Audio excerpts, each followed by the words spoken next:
तो हेलो दोस्तों, आज की इस वीडियो में देखने वाले हैं कि किस तरह आप अपने मोबाइल से ही सेल्फ एनुमरेशन यानी कि जनगणना की 100 गणना अपने मोबाइल से ही कर सकते हैं। तो चलिए स्टेप बाय स्टेप मैं आपको काफ़ी आसान भाषा में बता दूंगा, जिससे आप आसानी से अपने मोबाइल से ही सेल्फ एनुमरेशन का फॉर्म यानी कि 100 गणना का फॉर्म आप अपने से भर लीजिएगा। तो चलिए बिना देरी किए हुए वीडियो को शुरू करते हैं। इसके लिए सबसे पहले आपको अपना गूगल या क्रोम पे जाना है और सर्च करना है यहाँ पर सेंसस गवर्नमेंट इन लॉगिन। इस तरह से आपको सर्च कर लेना है। जैसे ही सर्च कीजिएगा कुछ इस प्रकार का इंटरफेस आएगा जिसमें लिखा होगा सेल्फ एनुमरेशन। तो सेल्फ एनुमरेशन में आपको जो है यहाँ पर क्लिक करना है। जैसे ही क्लिक कीजिएगा कुछ इस प्रकार का इंटरफेस खुलेगा। इस प्रकार के इंटरफेस में आपको नीचे आइएगा तो देखिए यहाँ पर लिखा है सेल्फ एनुमरेशन।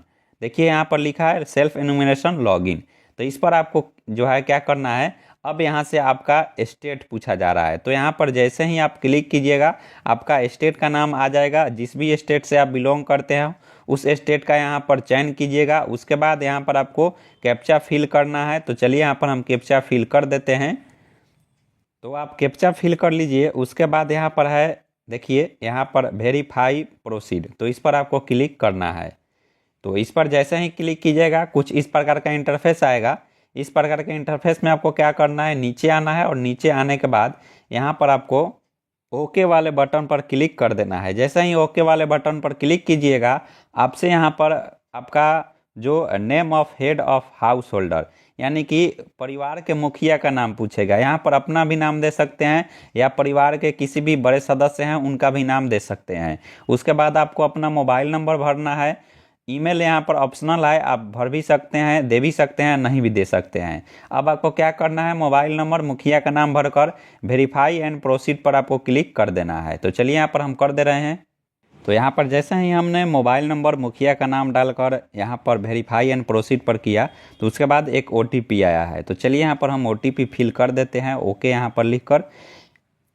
तो यहाँ पर हमने OTP फिल कर दिया है। इसके बाद आपको क्या करना है, यहाँ पर देखिए प्लीज़ सेलेक्ट लैंग्वेज। तो यहाँ पर लैंग्वेज आपको सिलेक्ट कर लेना है जो जिस भी भाषा में आप जनगणना यहाँ पर 100 गणना करना चाहते हैं।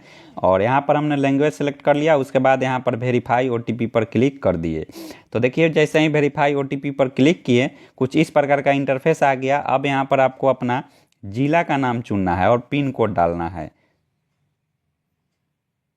तो यहाँ पर हमने अपना जिला का नाम और पिन कोड यहाँ पर हमने जो है चुन लिया। और यहाँ पर अपना जो जिस भी गांव से आप बिलोंग करते हैं उस गांव का यहाँ पर आपको नाम सेलेक्ट करना है। तो यहाँ पर देखिए हमने अपना ग्राम का नाम यहाँ पर सेलेक्ट कर लिया है। और इसके बाद खोजे वाले ऑप्शन पर आपको क्लिक करना है। जैसे ही खोजे वाले ऑप्शन पर क्लिक कीजिएगा यहाँ पर लोकेशन आपका दिखाने लगेगा उस क्षेत्र का। और उसके बाद क्या करना है, नीचे आना है। तो यहाँ पर लिखा है सहेजें और आगे बढ़ें, तो इस पर आपको क्लिक करना है। तो चलिए इस पर हम क्लिक कर देते हैं। उसके बाद यहाँ पर आपको हाँ वाले ऑप्शन पर क्लिक करना है। यहाँ पर देखिए तो हाँ वाले ऑप्शन पर यहाँ पर हमने क्लिक कर दिया। अब देखिए अब आपसे जो है पूरा विवरण मांगेगा।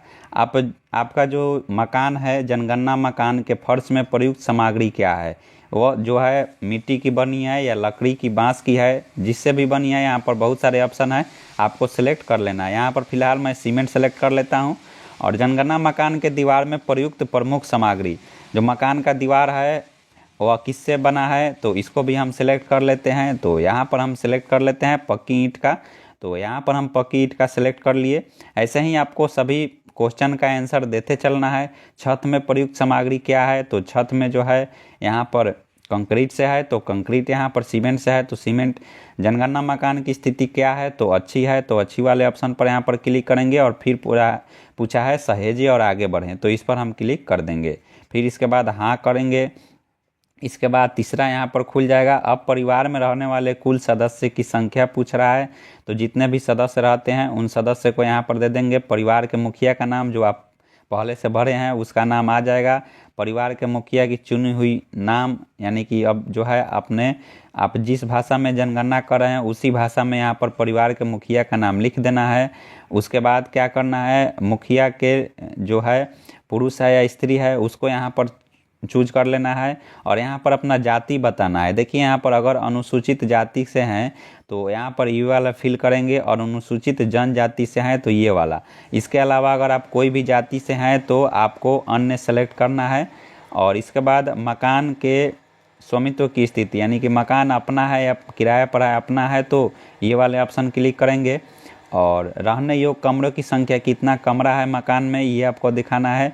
उसके बाद विवाहित दंपति की संख्या, कितने आपके घर में विवाहित दंपति है उसको सिलेक्ट करना है। और उसके बाद सहेजे और आगे वाले ऑप्शन पर क्लिक करना है। ऐसे ही वो सब डिटेल्स भर लीजिएगा। फिर से अब आपसे पेयजल का मुख्य स्रोत पूछेगा तो इसको आपको किस तरह भरना है। देखिए अगर आपके पास घर में कल लगा है यानी हैंडपंप है तो हैंडपंप वाले पर क्लिक कीजिएगा। नल से आ रहा है तो नल वाले ऑप्शन को क्लिक कीजिएगा। तो यहाँ पर हम हैंडपंप कर लेते हैं। उसके बाद पेयजल स्रोत की उपलब्धता, यानी कि आपके घर के अंदर आपका जो है हैंडपंप है या बाहर है तो आपको सिलेक्ट करना है। उसके बाद प्रकाश का मुख्य स्रोत क्या है, आपका प्रकाश का मुख्य स्रोत किससे आता है तो बिजली से आता है। बहुत सारे लोग के घरों में सौर ऊर्जा भी लगा रहता है तो सोलर प्लेट, तो वो भी आप सेलेक्ट करेंगे। शौचालय की सुलभता, तो शौचालय यदि केवल परिवार के लिए उपयोग है तो एक वाले ऑप्शन, अन्य के साथ है तो दो वाले ऑप्शन। अब यहाँ पर है शौचालय किस प्रकार का है, तो देखिए बहुत सारे अधिकांश घरों में सेप्टिक टैंक ही रहता है तो इसलिए आपको सेप्टिक टैंक ही चुनना है। और इसके बाद है यहाँ पर देखिए पानी की निकासी किस तरह होती है, ढक्की नाला से या खुली नाला से, तो ढक्की नाला से होती है बहुत सारे लोगों में। अब यहाँ पर स्नान सुविधा के बारे में पूछा है तो स्नान घर है या नहीं, तो हाँ स्नान घर में लगाना है, अगर नहीं है तो नहीं वाले ऑप्शन में चूज करना है।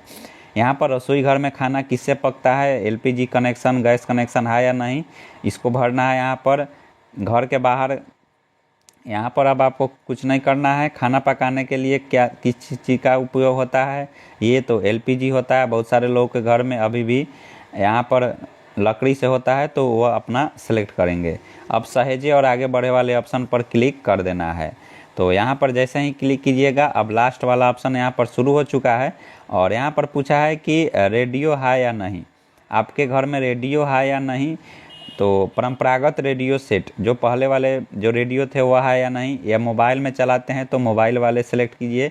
टेलीविज़न है या नहीं, यहाँ पर देखिए जो टीवी को बोला है, यहाँ पर दूरदर्शन मुफ्त डिश यानी कि फ्री वाला डिश चलता है तो फ्री वाला डिश भरिए। इंटरनेट सुविधा मोबाइल में ही है तो मोबाइल वाले ऑप्शन सेलेक्ट करने। लैपटॉप है या नहीं है, तो नहीं है तो नहीं क्लिक करेंगे यहाँ पर। उसके बाद केवल मोबाइल में तो स्मार्टफोन यहाँ पर चाहे या आप अन्य साधारण मोबाइल सेलेक्ट कर सकते हैं।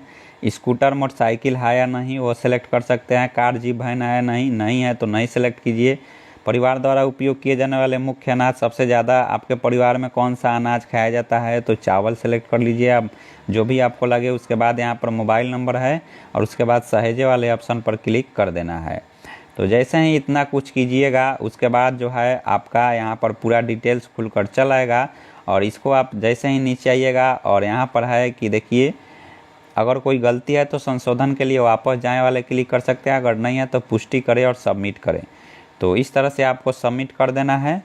और उसके बाद जो है आपका यहाँ पर 100 गणना देखिए यहाँ पर सफलतापूर्वक सबमिट किया गया। और उसके बाद आपका आईडी यहाँ पर खुल के आ जाएगा और यहाँ पर मैसेज भी आ जाएगा। तो इस तरह से आप अपना 100 गणना कर सकते हैं। और जो भी गणना करने वाले आएंगे उसको ये आईडी दिखा दीजिएगा तो वह अपने मोबाइल में आईडी डालेगा और उसको जो है अगर कोई भी गलती है तो उसको सुधार देगा, नहीं तो आसानी से वह जनगणना कर सकता है।